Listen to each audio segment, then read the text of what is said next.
Cornerstone Vision Youth Club on your screen right now. And yes, you are right. You're watching Jonah and Nana with another edition of the Cornerstone Vision Youth Club. And today you cannot afford to miss our show because we have so many entertaining segments for you. But before we go any further, allow me welcome Nana to say a few words to us and then we shall continue with the show.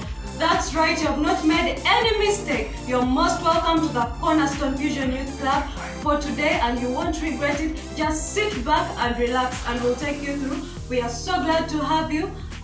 So, where should we start from? I think today we are going to start from the praising session. I love praise. You love praise? I love praising the Lord and I believe our band too is ready to lead us into the praising session. Again and again, again and again and again, again and again and again. I will dance for you. I will sing for you. I will shout for you. I will jump for you. I will clap for you. I will work for you. When Jehoshaphat was worried, you told them to sing. They sang and sang and sang and the battle was won. When Joshua was ready to fight, you told them to march around Jericho. So they blew the trumpets again. So they made their shout again for you, Lord. And the walls fell again and again. When David danced again and his clothes fell away, you blessed him again and again and again. I will dance for you. I will sing for you. I will shout for you. I will jump for you. I will clap for you. I will work for you. I will dance for you. You guys tired like me? I'm tired. You're not tired, eh? Because you're doing what you enjoy most. Yeah, fresh.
Chukua zombies and gruzo de.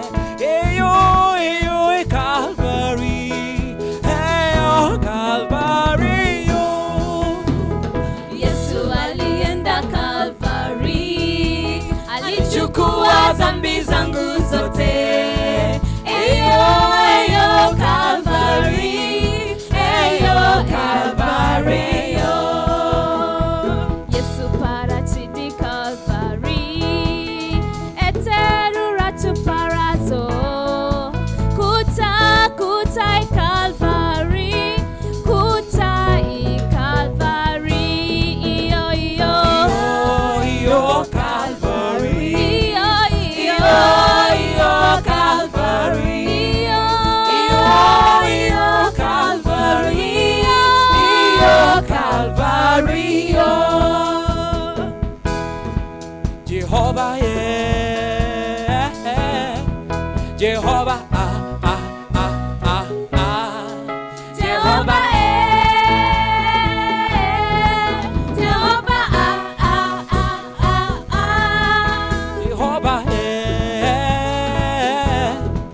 Jehovah, Jehovah, Jehovah,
I love that song. How? The first song, what was it? Just song no Shrela Calvary Kaliba Kala Divitarone Io Calvary Io Calvary They can just sing that song and I feel like I'm going crazy. Ooh, you feel the Holy Spirit is all over you. Oh my God, I also feel the Holy Ghost. Is it the Holy Ghost or Holy Spirit? I'm just feeling Him. Yes, I believe that you have been enriched by the praise and worship session. But right now we are going to another segment of Behind the Story. Yes, you have had stories, you have written stories, and people have spoken stories, but very few of us have ever taken time to dig deeper into the stories. Therefore, in this session, we are going to join our beloved chaplain, Reverend Ignia Emmanuel Mesigwa, one-on-one with our guest today. And I believe you, as a young person that is watching us, you are going to be inspired and you're going to be educated about real life matters. And I believe you and I, we are going to learn something from this session. Yes, chaplain, you're most welcome with that segment of Behind the Story. Welcome. Have you heard of these kind of stories like Joseph, where the guy is thrown in prison, yet he's innocent and he languishes there for a long time, but God comes through for him? Well, in the Bible, we could have some stories like that, but even today, we have some of those stories, and I am privileged to host a member of Kakumba Chapel, Barbara Babirie, but she will tell you her name fully. Who has had that experience? And welcome, Barbara. Thank you. Tell us your name. People want to hear your voice. But you've already said my name. Anyway, I'm called Babirie Barbara, and my ministry name is Uncle Barbara. Do you want to know why Uncle Barbara? Called Uncle? Oh, you're also surprised? Yes. I am called Uncle because when you write the word Uncle going downwards, it says you need Christ to live eternally. So, why am I called Uncle Barbara? If someone asks me, what is your name? I'm called Uncle Barbara. And then you would ask, why? Because you need Christ to live eternally. Wow, that's great. Barbara, when I came to Kakumba Chapel, I found many young people here praising the Lord. And very soon I saw you teaching children, laughing with children, jumping with children. And for a long time you did that. But then all of a sudden I heard Barbara is in prison. Is it really true you went to prison? Yes, it is true. I went to prison. How long was that? When? How long was it? I think it was almost 2 years, but I would say 1.5 years. Because it happened in 2018 and then I was released in 2020. Wow. Wow. You know, whenever we hear about prison, you think of a thief, you think of a murderer, you think of an embezzler, you think of all those things. But I mean, it doesn't occur to us that a born-again young lady, innocent like you or innocent looking. Okay, so Barbara, tell us, what did you do to go to prison? Actually, I don't know what I did, but it happened. We all have friends, so I met a friend that promised to get me a job, not knowing he was, should I call him a felony, a conman? So reaching there, he was a fake guy, as in he was a felony. These people who forge papers, forge information. Okay, the way he would address himself seemed to be a right person, but in actual sense, he wasn't. So that is how I met him, and he promised me, took me to Western. Is it Western? Yes. What kind of job was he proposing to give you? He was proposing to give me a job of. Okay, he was saying that he works with UN. But in actual sense, he wasn't. He was not known. He was also saying that he's a Congolese, but according to investigations, he wasn't. So reaching there, he was like, he works with UN, and under UN, there are some sub-NGOs that deal with children, promising us to go abroad and what, get better jobs. Yeah. So was he saying you should come and look after children, teach children, where? Yeah, he was connecting me to look after children and also maybe build up my skills like bakery, because I'm a food scientist by profession, but also did a side course in bakery. So it was like, you can, once you enter our organization, they can support you to get some things like equipment, capital, do what. Then from there you can maybe take up yourself with your family, help them, help many, but also including children, because he saw something in me, like, okay, knowing how to teach children, how to handle them. So maybe he got me in that track of you can work well with kids around you. So Barbara, you were in prison. Was it Luzira prison? Which prison was that? Actually, it was not Luzira, and ever since I've known prison, actually since my childhood I thought that it is only Luzira prison. That is the only prison that I knew about. But to my surprise, there are many prisons. I came to know that there was Kisoro. They first took me to Kisoro because they got us in Nyakabande camp. That is in Kisoro. Then from there, I was transferred to Kabale. So I was in Kabale prison for a full year and some months. Wow. Our friends who are following us on this program, it is true, Barbara went to prison. We are yet to hear more details, but I have already learned something from her. She says that a man who was promising her a good job, a job which is in line with her talents and her calling, ended her in trouble because he was a con man. And I know that some of us have suspected some people to be con men. I want us to learn to be careful and research things and listen enough in order to avoid falling into trouble as a result of liars, con men, felony people, and so on. Barbara, take us slowly. How do you come from Banda in Kampala and end up in Kisoro? What was the journey like? What was the deal? From Banda actually.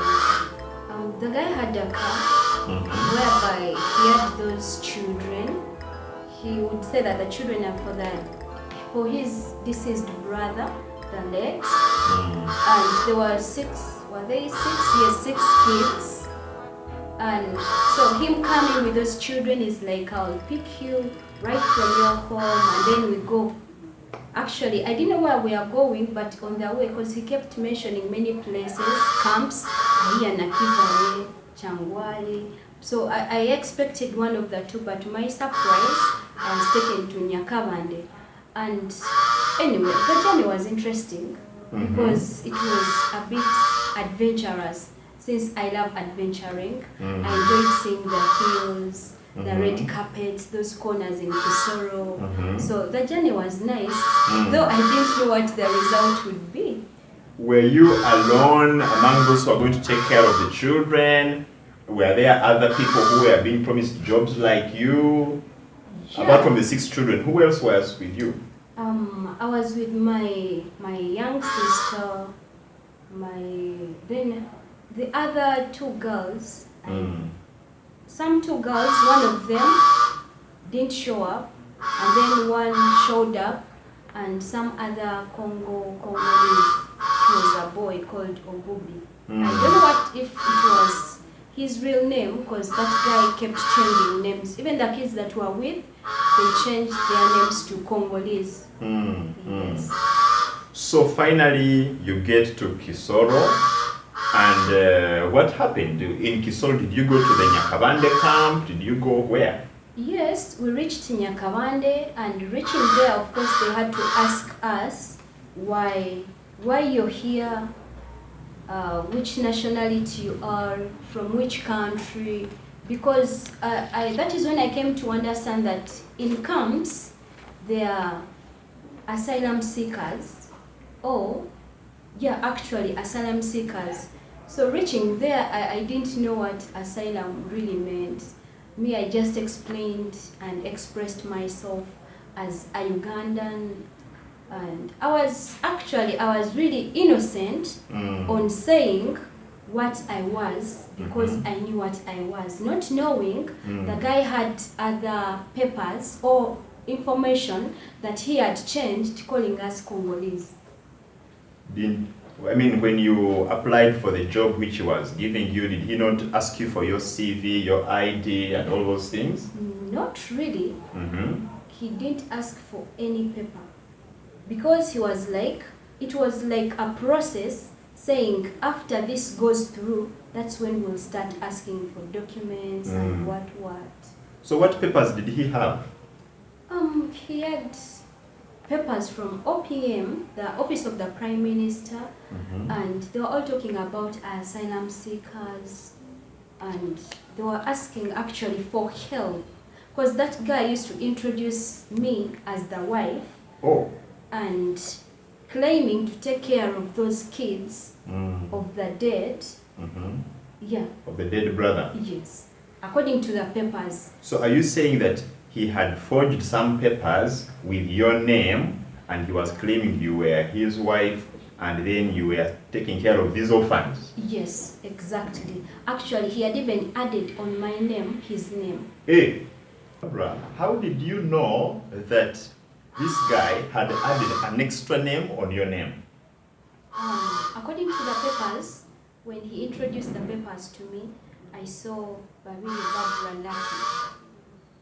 Then other names were for those kids here. Here I don't even recall the names. But they seemed to be from Congo. So now you reach Nyakavande, and when you are asked who are you, you tell them your name and your nationality. So how? Did he say no? This is not so and so? What was his response? Actually, during that time we were separated. He was handled differently, and I was handled differently. Okay. So they asked me, and me, I was innocently saying, I'm Babiye Barbara, a Ugandan, a born of Masaka, grown up from Chambogo, Banda. So information was really contradicting, because for him he was insisting that he's a Congolese and the wife is a Congolese too. The wife? Yeah, actually, Uh-huh. wife in quotes. Okay. Yeah, that she's a Congolese. Had he proposed yet? No, not really, because okay. actually we had met just shortly. Mm. I knew him from still my sister, and it was not even 3 months, and he seemed to have done that business Okay. some time back. Okay. Maybe it might have worked for him, but So, what followed? They have finished interviewing you for the asylum. They have also finished interviewing him for the asylum. What happened after? for him, he continued confessing being a Congolese, and I also continued saying I'm a Ugandan. Actually, before that, I had traveled to Kenya for burial, and on the way, I lost my ID, my national ID. But then I had processed a letter. So I told them I do not have a card right now on me, but I have a form to show that I'm a Ugandan. Okay. So I had a form with me, but still for him, he had processed IDs for us, Oh, Congolese. okay. But still, they were proved to be forged. They were fake. For him, he continued saying he's a Congolese. As I said, I'm a Ugandan. So what did the authorities do? The authorities who were receiving you in Nyakabande? Okay, first they were like, can you prove that you are a Congolese? I'm like, yes. You prove, because if you have any proof that you want me to be a Congolese, if he's saying that I'm a Congolese, you can check. So there's a way they check these things of immunization. Yes. So they checked and found I had a Ugandan Mark. mark Uh-huh. of immunization, Yes. and Congolese are always immunized on Okay. their left here. If you were planning to forge, now you be careful. Yeah, so I told them, and one of the gentlemen around told me that, Barbara, if you want to be out of this, please be open and tell us the truth. Are you a Congolese or a Ugandan? I'm like, me, I'm a Ugandan. But the guy still continued saying he's a Congolese, so it came too late, and they were like, anyway, never mind. Since it's now late, we have nowhere to keep you.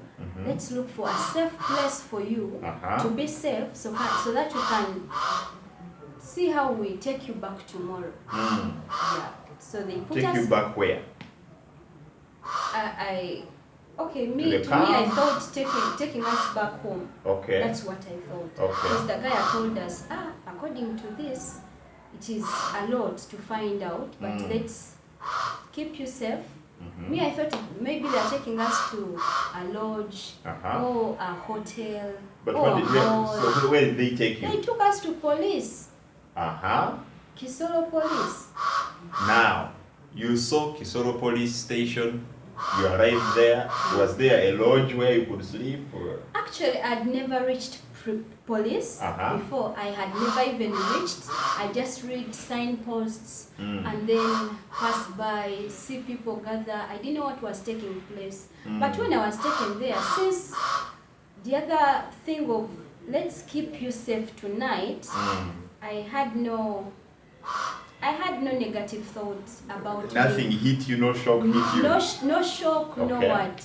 So I was like, they're taking us to be safe, to see a way forward tomorrow. Let's go. They took us. Yeah. That's how Barbara ended up in police custody. Mukadukulu, ka police. Yeah. So tell us, how was that first night?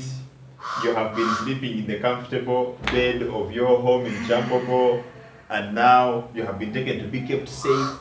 Now, was that first night? How was it? The people you found there, where you were taken to actually maybe have some rest? Actually, that brought so many questions to me, because reaching, I expected to find a bed, or a mattress, or something comfortable to sleep in.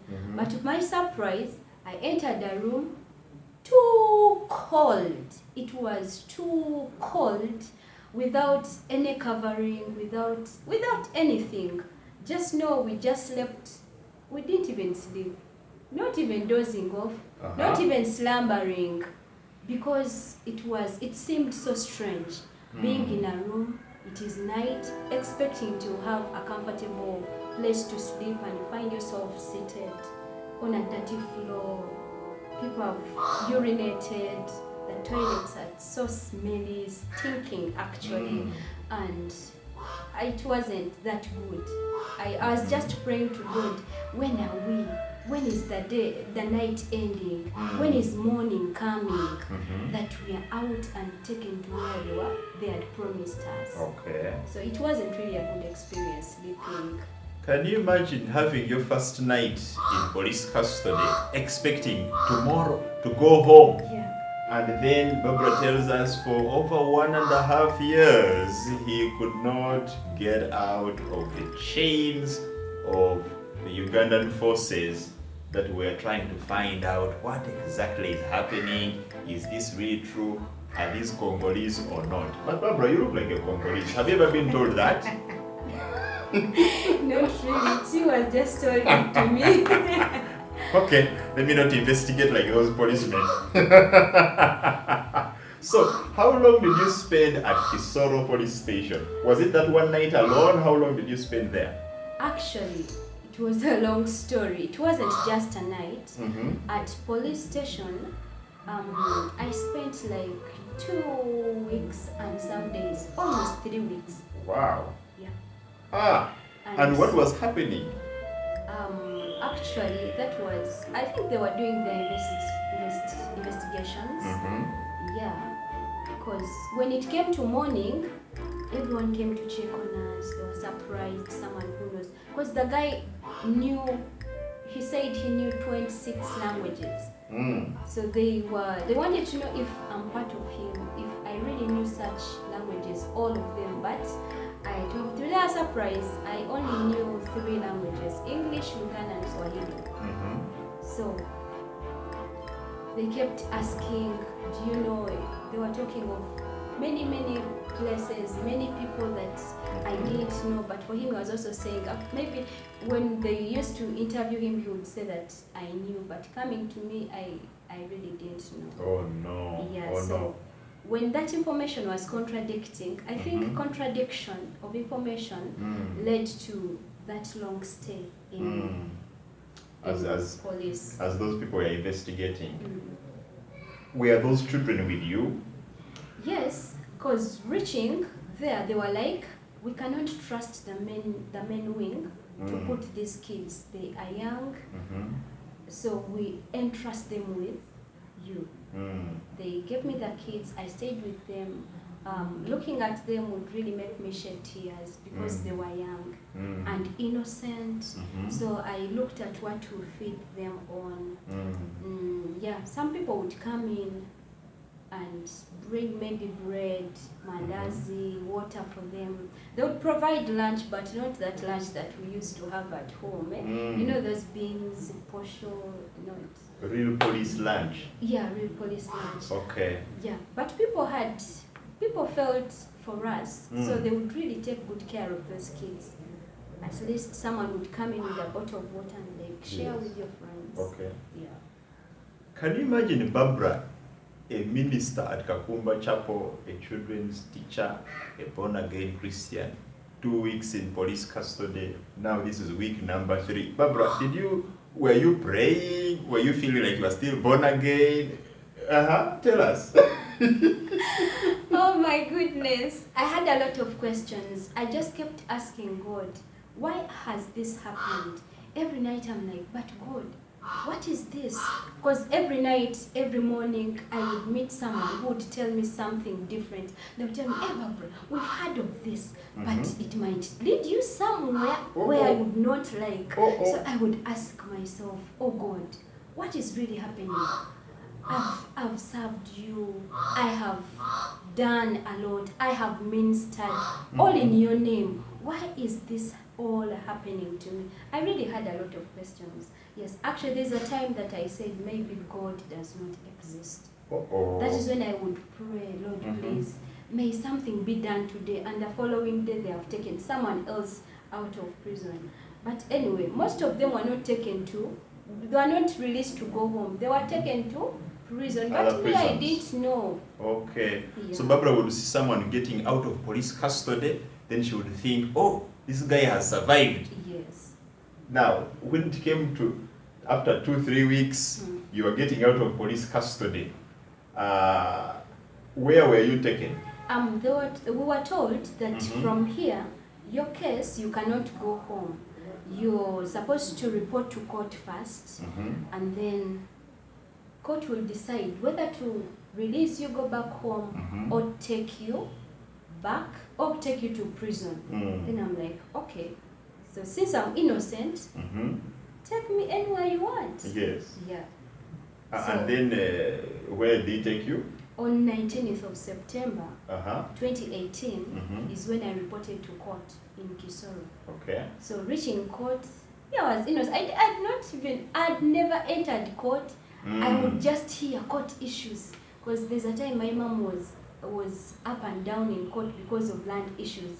So I said, hey, court, maybe they go home, Yes. go to court. So Yes. I expected to go to court, then go back home, come back to court. So reaching court, actually that first day I did not even know what they were reading. They read, I had remanded, you are remanded 14 days. I whispered to the family around, I'm like, remand 14. Actually, reaching there, we found other police prison officers. They had uniforms, khaki, is it? Yes. Yeah.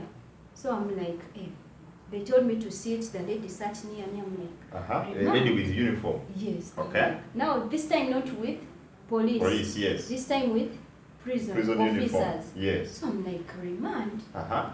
What is remand?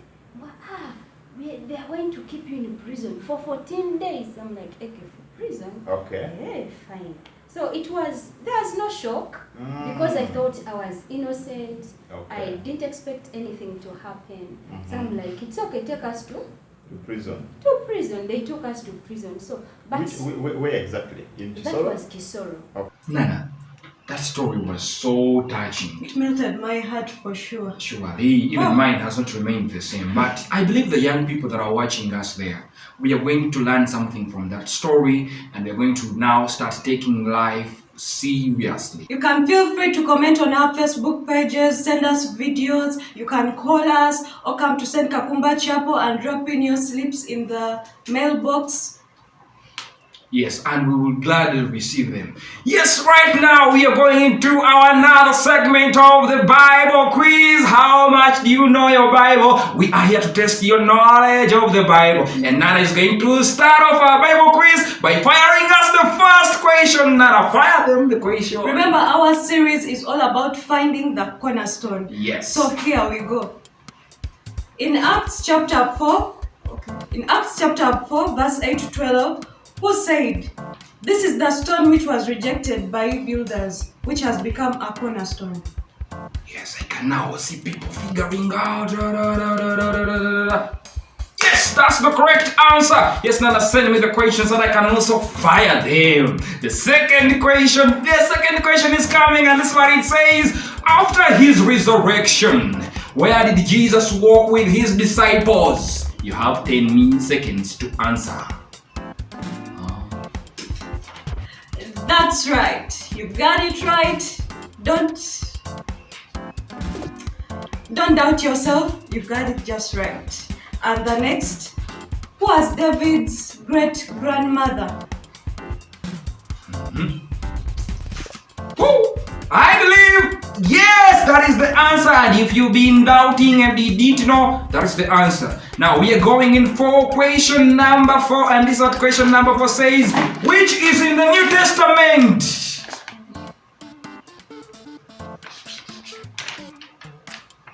In Mark, when does the temple curtain rip? Yes, that is the answer, Nana. Bible quiz is something that many of us fear, but I hope it's for the best of our own spiritual growth. What do you think? Bible quiz, they are the simplest questions you can ever find on earth. Jesus Christ. Like seriously, they're like objectives. Okay. But you ought to learn how to read and study your Bible so that you make sure that you understand your Bible. Whoa, Whoa. Did you sound Rachel? Well, I saw Rachel. she was trying to dance, but I didn't know Rachel could actually dance. She was shaking those bones seriously. Yeah, shaking what Jesus gave her, not what Mama gave her. I heard that the song was dancing was yours. Oh, maybe you had it rightly, but I shall investigate and find out more. Otherwise, that song in the background is called Again, and you can find it out on social media platform. And very soon, the video of that song will be coming out, and we'll be sharing it with you right here on our platforms. But other than that, we appreciate you so much every time you load your data, every time you subscribe to that TV, and then you watch us. We feel so great. Yes, and we promise that every single week we'll always be here with new things all the time. And yes, now as we are going to conclude, I would like you to say a few words as we conclude, Nana. You've been the best viewer. Thank you for giving us your time. This has been Cornerstone for you this week. Stay tuned. Please do not forget to tell a mama, tell a papa, tell a roommate, tell a classmate to tune in next time and watch us. Thank you so much. God bless you.